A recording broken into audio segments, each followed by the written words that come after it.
The frozen wasteland of Kepler-86b's moon was never meant to host life, or so the alien researchers thought. Entire generations of scientists agreed that no organism could endure its bone-shattering cold. Then the humans arrived. Imagine the shock on the alien observers' faces when they discovered a human outpost thriving, not through technology or protective pods, but by setting up a sauna, of all things. It was impossible by any reasonable calculation. Why would a death-worlder species choose to sit inside a room that mimics the core heat of stars, while surrounded by ice? What started as a simple investigation into human survival tactics turned into an existential crisis for the alien team. Their data and protocols were utterly useless, and now they faced the ultimate scientific enigma. If these creatures could treat a frozen moon like a vacation spot, what else were they capable of?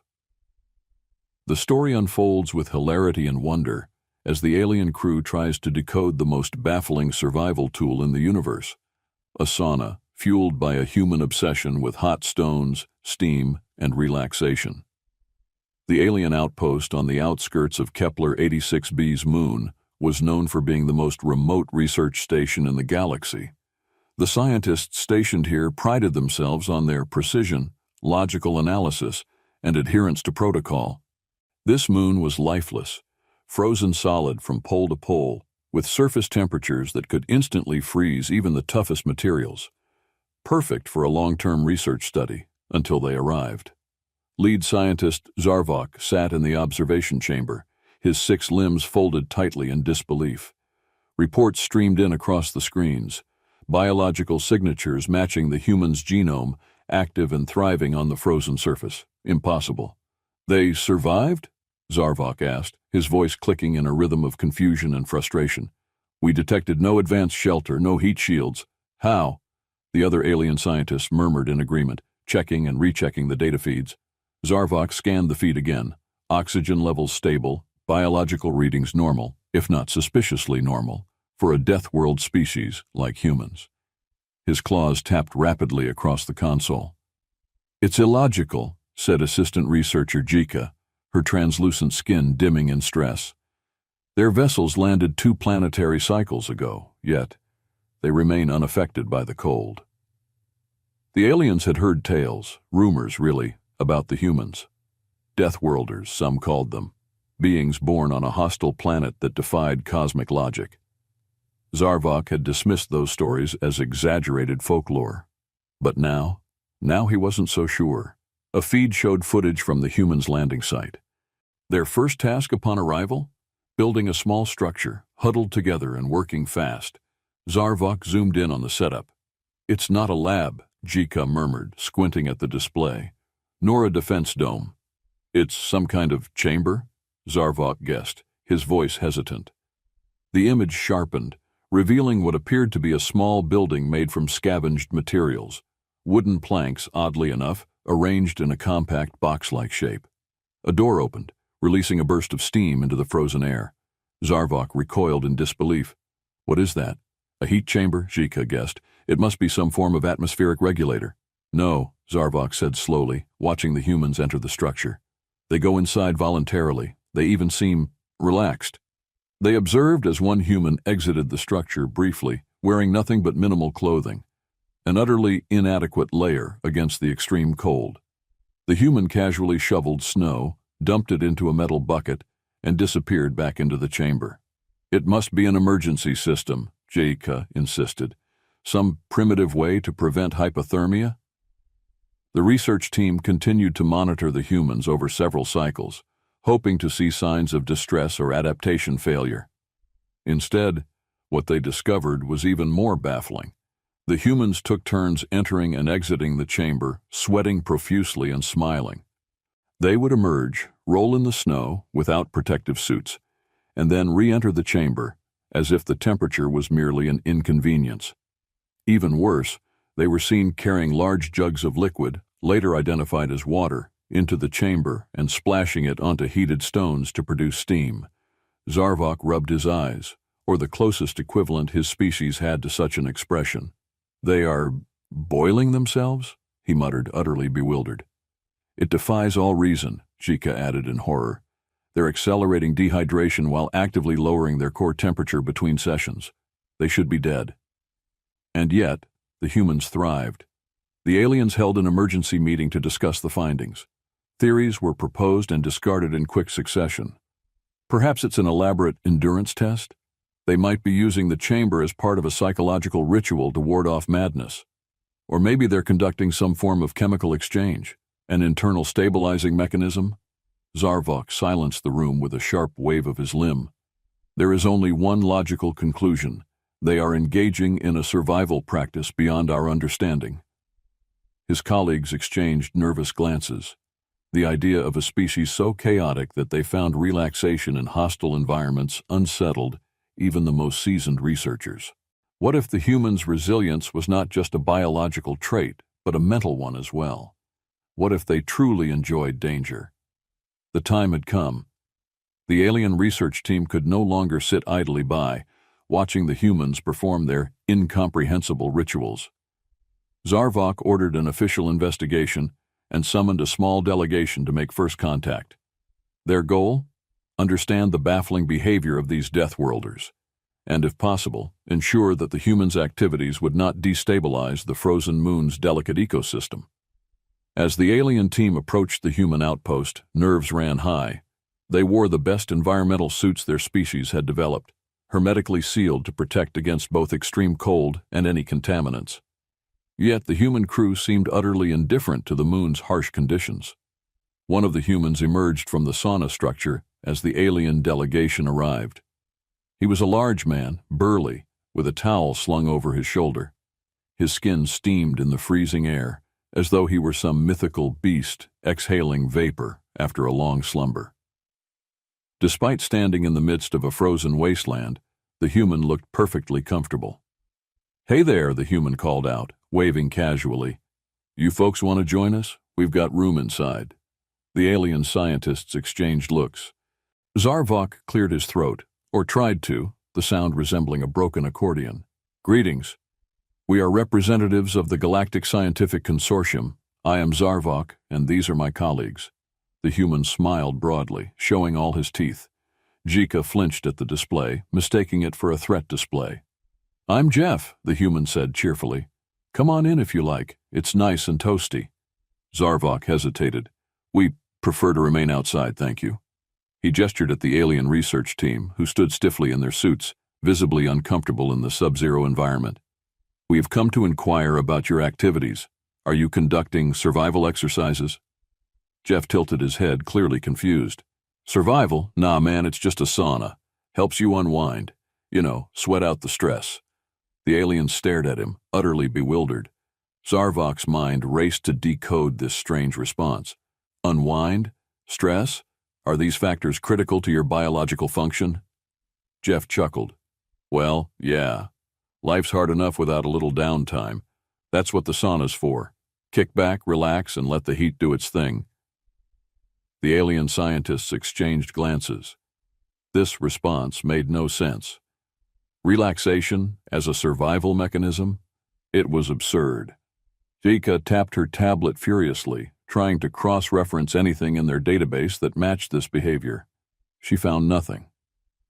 "I must clarify," Zarvok said, struggling to maintain composure. "You have chosen to sit inside a high-temperature chamber, surrounded by lethal cold, and you enjoy it?" Jeff grinned. "You bet. It's good for the body.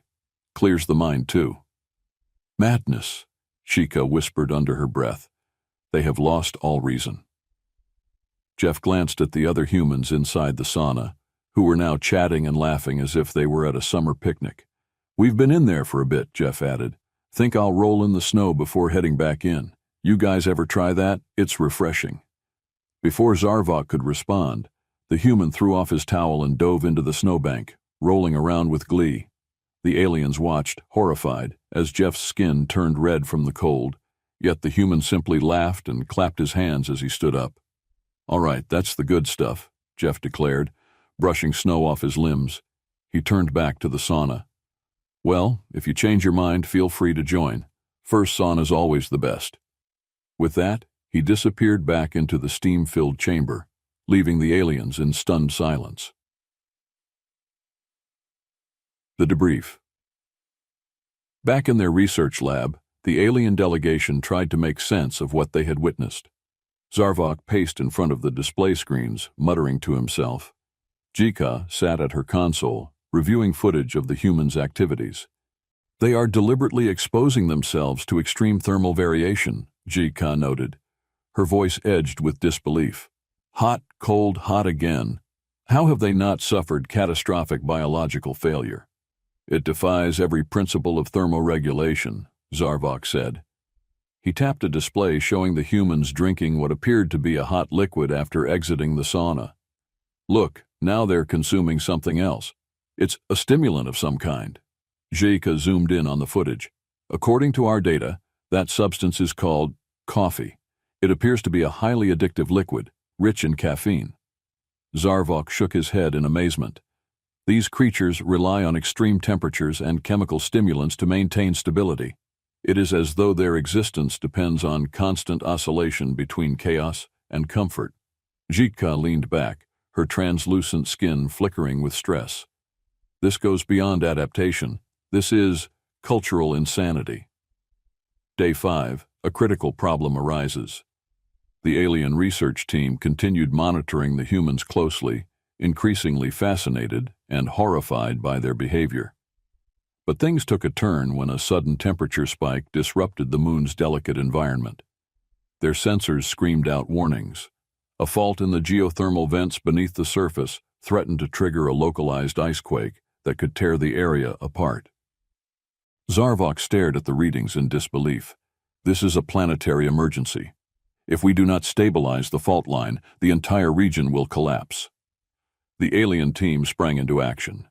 Protocols dictated an immediate halt to all field operations, followed by a complete evacuation of the area. Zarvok activated the emergency beacon and issued evacuation orders. We must notify the humans, Jika said nervously. They may not be aware of the danger. Zarvok grimaced. They must be informed, even if they are incapable of comprehending the severity of this situation. First contact with chaos. The aliens approached the sauna outpost urgently, only to find the humans gathered outside. The ground beneath their feet rumbled ominously, and plumes of steam erupted from nearby cracks. The alien team's translator buzzed with panic. We have detected a severe geological instability, Zarvok announced. You must evacuate immediately. One of the humans, a woman with a towel wrapped around her neck, squinted at the alien delegation. An icequake? Yeah, we noticed the rumbling earlier. And you have not evacuated? Zarvok exclaimed. You are endangering yourselves by remaining here. The humans exchanged glances, then Jeff, still clutching his coffee, gave a lazy shrug. It's not so bad. We've handled worse on Antarctica. Plus, this sauna's not going to build itself, right? Jika's jaw dropped in disbelief. You intend to continue working? Jeff grinned. Well, yeah, if the ground shakes a little, we just bolt everything down tighter. No big deal. You do not comprehend the magnitude of this threat, Zarvok snapped. The icequake could render this entire area uninhabitable. Jeff chuckled and took a sip of his coffee. Nah, we'll be fine. We've got duct tape. Alien protocols versus human ingenuity. The alien scientists erupted into chaotic discussions. The humans' complete disregard for the severity of the situation was baffling, and their mention of duct tape as a solution only made things worse. Zarvok's team scrambled to organize an emergency evacuation plan. But the humans had other ideas. We'll just shore up the sauna foundation, Jeff suggested casually, pulling out a roll of silver duct tape. If the walls don't hold, we'll brace them. Jika stared in horror. You cannot fix a geological crisis with adhesive strips. Jeff smiled, patting her on the shoulder. You'd be surprised. Ignoring the aliens' protests, the humans sprang into action. They bolted down equipment, wrapped cracks in the sauna walls with layers of duct tape, and reinforced the roof. Looks like we're back to Plan B. The aliens stared in growing horror as Jeff reached into his survival pack and pulled out a portable camp stove. He gave the burner a quick flick, igniting it beneath the sauna's stone bench. You can't be serious, Zarvok sputtered. That is a fire hazard. And you are lighting it inside a wooden structure? Yep, Jeff smiled, satisfied. It's all about keeping it cozy. Meanwhile, Jika's environmental sensors flashed urgent warnings. "The temperature imbalance is accelerating the fault line shift," she shouted. "You're making things worse." But the humans remained undeterred, reinforcing cracks with more duct tape and setting up makeshift heaters. Every instinct in Zarvok's mind screamed to follow protocol, to shut down the sauna, evacuate the area, and save what little equipment they could. Yet somehow, despite the chaos, the humans appeared to know exactly what they were doing. Every improvised solution, though seemingly reckless, held the problem at bay just enough to buy more time. Alien bureaucracy versus human improvisation. "This is beyond reason," Zarvok muttered, pacing. "We must initiate a full shutdown." Jeff gave him a lopsided grin. "You know, shutting things down makes problems worse sometimes. Better to patch it, ride out the storm, and fix it later." "That is not how systems work," Zarvok snapped. "Systems require order." "Order's great when it works," Jeff said, slapping a piece of duct tape on a cracked wall panel. "But sometimes chaos gets the job done faster." Zarvok tried to process this. "You thrive on disorder?" The human nodded cheerfully. "Pretty much." As the moon rumbled beneath their feet, the humans continued chatting, working, and, most astonishingly, laughing through the crisis. It was as though the dangerous situation was just another minor inconvenience in their day. Finally, Jika whispered in awe, "They do the impossible, because they do not recognize the limits." A tipping point. Just as the icequake reached its peak, with fractures spreading dangerously close to the sauna's foundation, the humans performed one last audacious act. They diverted geothermal steam directly under the sauna to stabilize the structure, a solution that violated every safety protocol Zarvok had ever studied. "It's crazy," Jeff admitted as he opened a valve to release the steam, "but it'll work." The sauna hissed as the heated steam surged beneath it, stabilizing the ground just enough to halt the worst of the icequake. The rumbling subsided, and the fissures stopped spreading. The alien team stood speechless, trying to comprehend what had just happened. The humans had ignored every standard procedure, improvised their way through a geological crisis, and somehow succeeded. In the eerie silence that followed the icequake, the alien research team stood dumbfounded. Steam hissed softly from the sauna's makeshift vents. The humans, drenched in sweat and grinning from ear to ear, slapped each other on the back in triumph. "We did it," Jeff declared. "Told you, sauna's good for the soul and structural stability." Jika, still clutching her data tablet, looked from the humans to the sauna and back again. They stabilized a seismic fault, with duct tape, a stove, and relaxation rituals. Zarvok couldn't speak. All his carefully structured theories about survival, order, and control crumbled like the ice beneath his feet. This wasn't adaptation, it was something far more terrifying. Adaptability through chaos. "It defies everything we know," he whispered. "Every principle of safety, every law of logic, broken."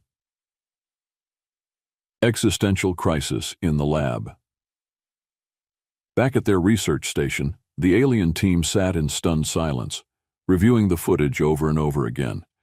They had expected to encounter a dangerous, unpredictable species, but nothing had prepared them for the sheer absurdity of humans. "They thrive on the edge of disaster," Zarvok muttered, pacing furiously. "Every action they take invites ruin, and yet they survive." "It's not just survival," Jika added, her voice tinged with disbelief. "They enjoy it." She pointed to a screen showing Jeff and the other humans laughing inside the sauna, completely at ease in the aftermath of the icequake. They drank coffee, shared jokes, and acted as if they were at a social gathering instead of stranded on a frozen moon in the middle of a geological crisis. "What kind of beings find comfort in such chaos?" Zarvok asked aloud, more to himself than to anyone else. "They exist without fear," Jika whispered. "They are unshakable." A new understanding of humanity. Zarvok's claws tapped nervously on the console. "We have spent centuries perfecting safety protocols. We control every variable, every outcome, and yet they succeed by doing the opposite." "Maybe," Jika suggested cautiously, "they succeed because they do the opposite." The thought sent ripples of discomfort through the entire team. If humanity's adaptability came not from careful planning, but from their willingness to embrace disorder, What did that mean for the alien scientific paradigm? The alien researchers had long believed that safety lay in control, that stability was the key to survival. But here was a species that thrived in the absence of order, creatures who made a game out of surviving the impossible. The conversation that changed everything. In a moment of quiet reflection, Zarvok summoned Jeff for a final discussion, hoping to understand the secret to humanity's baffling behavior. "You seem unconcerned with danger," Zarvok said, watching the human sip from yet another steaming cup of coffee. "Does your species not fear death?" Jeff chuckled, stirring his coffee absent-mindedly. "Oh, we're scared of plenty of things, but fear just makes you think faster. When life throws a curveball, you gotta roll with it." "Roll with it," Zarvok repeated, confused. "That is your strategy for survival?" "Pretty much," Jeff said with a grin. "Look, plans are nice and all, but sometimes you just gotta improvise. Adapt, you know?" Zarvok's head tilted slightly, deep in thought. Adapt. The word echoed in his mind, taking on a meaning he had never considered before. In his culture, adaptation meant strict adherence to protocol. But for humans, it meant something far more fluid, a willingness to embrace uncertainty, even chaos. Philosophical debate among the team. After Jeff left, the alien research team held an emergency philosophical discussion. The topic: is human adaptability the result of advanced evolution or sheer madness? Jika presented her argument first. Their biology is ordinary, but their mindset is unlike anything we've encountered. They survive through improvisation, defying all known logic. Perhaps it is a form of insanity, another researcher suggested. They seem almost reckless in their behavior. And yet, Zarvok interrupted, their recklessness yields results. The room fell silent as the implication sank in. The humans had not merely survived, they had thrived on a frozen moon, defying both logic and probability, a revelation and a choice. Zarvok leaned back, his mind racing. For the first time in his career, he faced a terrifying possibility. Perhaps the galaxy's most advanced species were not the ones who followed every rule, but those who knew when to break them. He looked around at his fellow researchers, each lost in their own thoughts. "Perhaps we have misunderstood survival," he whispered. "Perhaps we need to learn from them." The crisis reaches its peak. Just as the aliens began to appreciate humanity's chaotic brilliance, the geothermal fault line suddenly destabilized again. This time it wasn't just a minor icequake. The entire moon's tectonic structure was on the verge of catastrophic failure. A deep, ominous rumble echoed across the frozen landscape as massive cracks spread beneath the human outpost. Steam vents erupted violently, and the temperature fluctuations became dangerously unpredictable. Alarms blared from the alien research station. Zarvok frantically tapped commands into his console. "The fault is shifting out of control. If it spreads further, the entire region will collapse into the moon's core." The humans, meanwhile, gathered calmly outside the sauna. Jeff took another sip of his coffee, watching the ice fissure open a few meters away. "Guess we'll need to fix that, huh?" "Fix it!" Zarvok shrieked, his normally composed demeanor crumbling. "We need to evacuate immediately. This is a code-red catastrophe." "Relax, we've got this," Jeff replied, patting Zarvok reassuringly on the shoulder. "We just need to plug the crack and vent the pressure somewhere else." "Plug it?" Jika echoed, horrified. "How do you intend to plug a geological fault?" Jeff flashed a mischievous grin. "You ever hear of controlled explosions? Human boldness versus alien caution." Zarvok nearly fainted. "You are suggesting detonations on an unstable fault line?" Jeff nodded. "Yep, gotta relieve the pressure. It's basic geology, or something like that." He glanced toward his crew, who were already preparing makeshift explosives from their landing supplies. Jika began hyperventilating. "This is madness. We need to follow proper protocol. Shut down the area, stabilize the fault with containment fields, and—" "There's no time," Jeff interrupted. "By the time you finish with all that, the whole region will collapse." "Gotta work fast." Zarvok shook his head in disbelief. "Your species is reckless beyond measure. And that's why we're still alive." Jeff shot back with a wink. "Now help us or stand back and enjoy the show." The improvised solution. Against every logical impulse in their minds, Zarvok and his team reluctantly followed the humans' lead. The humans rigged several small charges along the fault line, carefully placing them where the pressure was most intense. Meanwhile, another human set up a series of geothermal vents using little more than duct tape, spare pipes, and sheer determination. The aliens watched in stunned silence. Every moment felt like a nightmare. Nothing was done according to protocol, no calculations were verified, and every step seemed more reckless than the last. At one point, Jika nervously pointed out a critical miscalculation. "The angle of that pipe is incorrect. It will cause—" "It'll hold," Jeff interrupted, taping it down with finality. "Trust me." The ground shook violently beneath their feet as the fault continued to widen. "Everyone ready?" Jeff called out to his team. They gave him a thumbs up, a gesture that Zarvok still found unsettlingly casual given the situation. "All right," Jeff said with a grin. "Light 'em up." The explosion and unexpected consequences. With a deafening roar, the charges detonated. The ground trembled, and for a moment it seemed like the entire moon would split in half. But then, with a sudden whoosh, the pressure beneath the surface was vented through the makeshift pipes, sending plumes of steam shooting high into the atmosphere. The fault line stopped widening. The ground stabilized. The crisis was over. Somehow, impossibly, the humans' improvised solution had worked. The aliens stood in stunned silence, their minds struggling to comprehend what had just happened. Zarvok stared at the humans, who were now high-fiving and laughing as if they'd just won a sporting event. This is not how science works," Zarvok muttered, still dazed. "It's how we work," Jeff said cheerfully, slapping Zarvok on the back. "See? Nothing to it."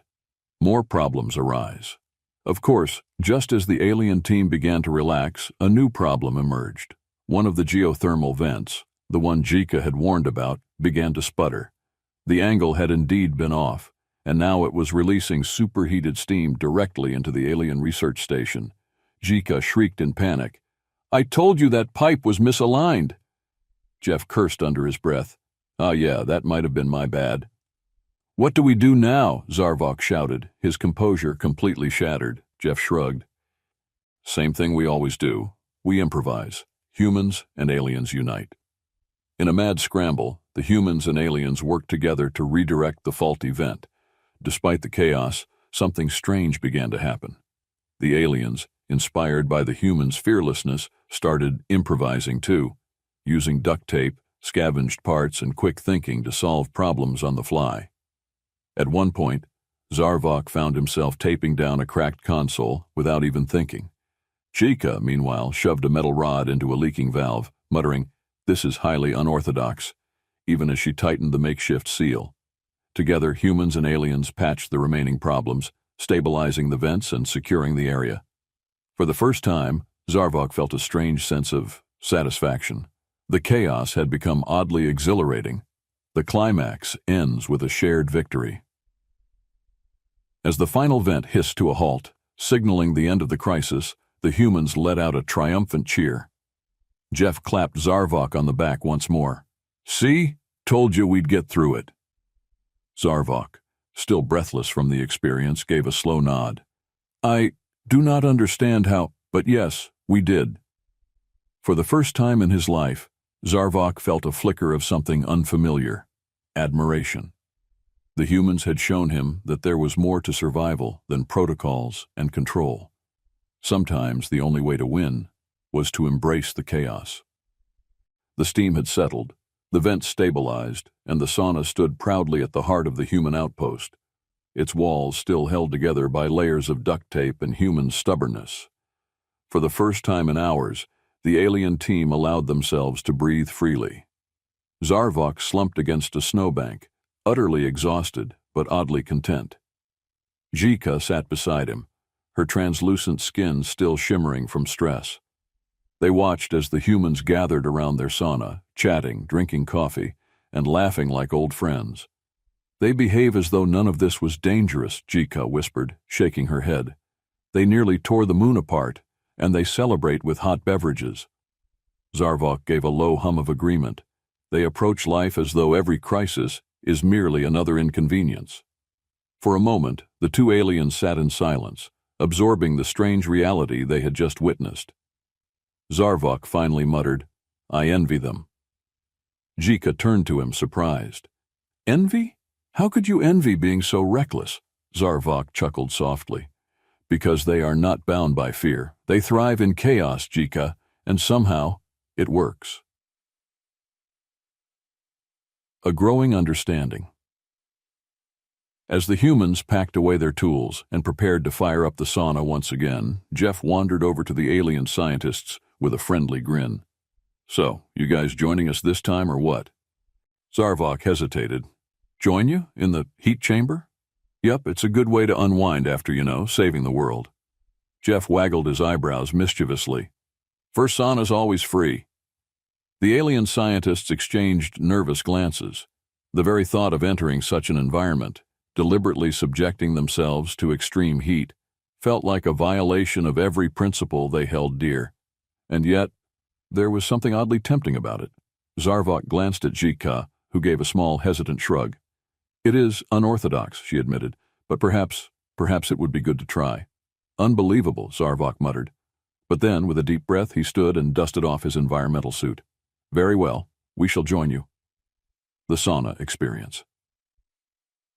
As Zarvok and Jika stepped inside the sauna, the hot, humid air hit them like a wave. They stiffened immediately, every instinct screaming that this environment was dangerous. But the humans welcomed them with warm smiles, handing them towels and offering cups of water. "See, not so bad," Jeff said, kicking back on the wooden bench. "Just let the heat do its thing." Zarvok gingerly sat down, feeling his skin react to the unfamiliar warmth. Jika followed suit, her eyes wide with disbelief as the temperature rose around her. At first the heat felt oppressive, overwhelming. But then, something strange happened. The tension in their limbs began to melt away. The stress that had weighed them down since the start of the mission evaporated in the steam-filled air. For the first time in their lives, they experienced a sensation they had never known: relaxation. Zarvok leaned back cautiously, allowing himself to enjoy the warmth. "It is strangely pleasant," he admitted, surprised by his own words. Jika gave a small, contented sigh. "I never thought something so chaotic could feel so soothing." Friendships forged in chaos. As the sauna session continued, the humans and aliens shared stories, jokes, and experiences. Zarvok found himself laughing, genuinely laughing for the first time in years. Jika bonded with the humans over their mutual confusion about other alien species, and even learned the fine art of adding just the right amount of steam to the sauna stones. In that moment, the divide between species melted away. They were no longer aliens and humans. They were simply beings, sharing a moment of peace amidst the chaos of the universe. As the session came to an end, Jeff clapped Zarvok on the back. "See? Told you the sauna's good for you." Zarvok gave a small smile. "I must admit, I underestimated you." "That's the thing about humans," Jeff replied with a grin. "We're full of surprises." A bittersweet farewell. The next day, as the humans prepared to leave the frozen moon, Zarvok and his team gathered to see them off. The crisis had been averted, the sauna built, and the humans' mission complete. As they packed up their equipment, Jeff gave Zarvok a friendly salute. "You guys ever need help again? You know where to find us." Zarvok nodded solemnly. "And if we ever encounter another sauna emergency, we shall call you first." The humans laughed, and Zarvok found himself smiling once more. As the humans boarded their ship, ready to head back to their chaotic world, Zarvok couldn't help but feel a sense of loss. "They are reckless," Jika said softly, standing beside him. "But they are remarkable." "Yes," Zarvok agreed, "they are. Hope for the future." As the humans' ship lifted off and disappeared into the starry sky, Zarvok and his team returned to their research station, forever changed by their encounter with humanity. In the following weeks, they revised their safety protocols, introducing new guidelines inspired by the humans. Duct tape became a standard tool in every alien emergency kit, and coffee was officially classified as essential field equipment. Most importantly, the alien team began to embrace a new philosophy. Not all problems require perfect solutions. Sometimes a little chaos is all you need. And somewhere, deep in their hearts, Zarvok and Jika knew that if they ever found themselves in an impossible situation again, they would think of the humans. And maybe, just maybe, they would roll with it. Several cycles had passed since the humans left the frozen moon, yet their impact lingered in unexpected ways. Zarvok sat at his console, reviewing the latest updates from the Galactic Research Council. The report was filled with revisions to long-standing protocols, most of them inspired by their encounter with the humans.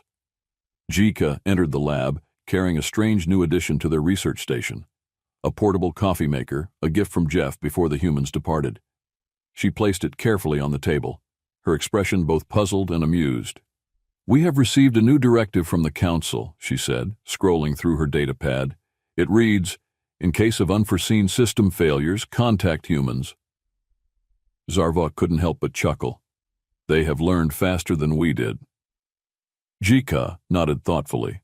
Perhaps they realized what we did. Some problems can't be solved with logic alone. A new beginning for the research team. The research station had changed in more ways than one. Duct tape now adorned several of the consoles. Jika had learned how to apply it effectively, though she still refused to admit it aloud.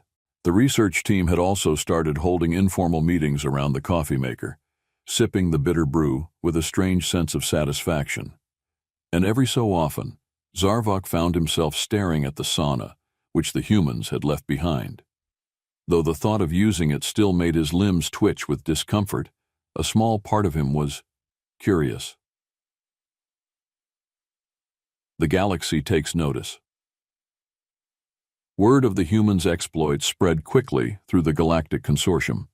Stories of the Deathworlders who built a sauna on a frozen moon became something of a legend, sparking both awe and confusion across dozens of species.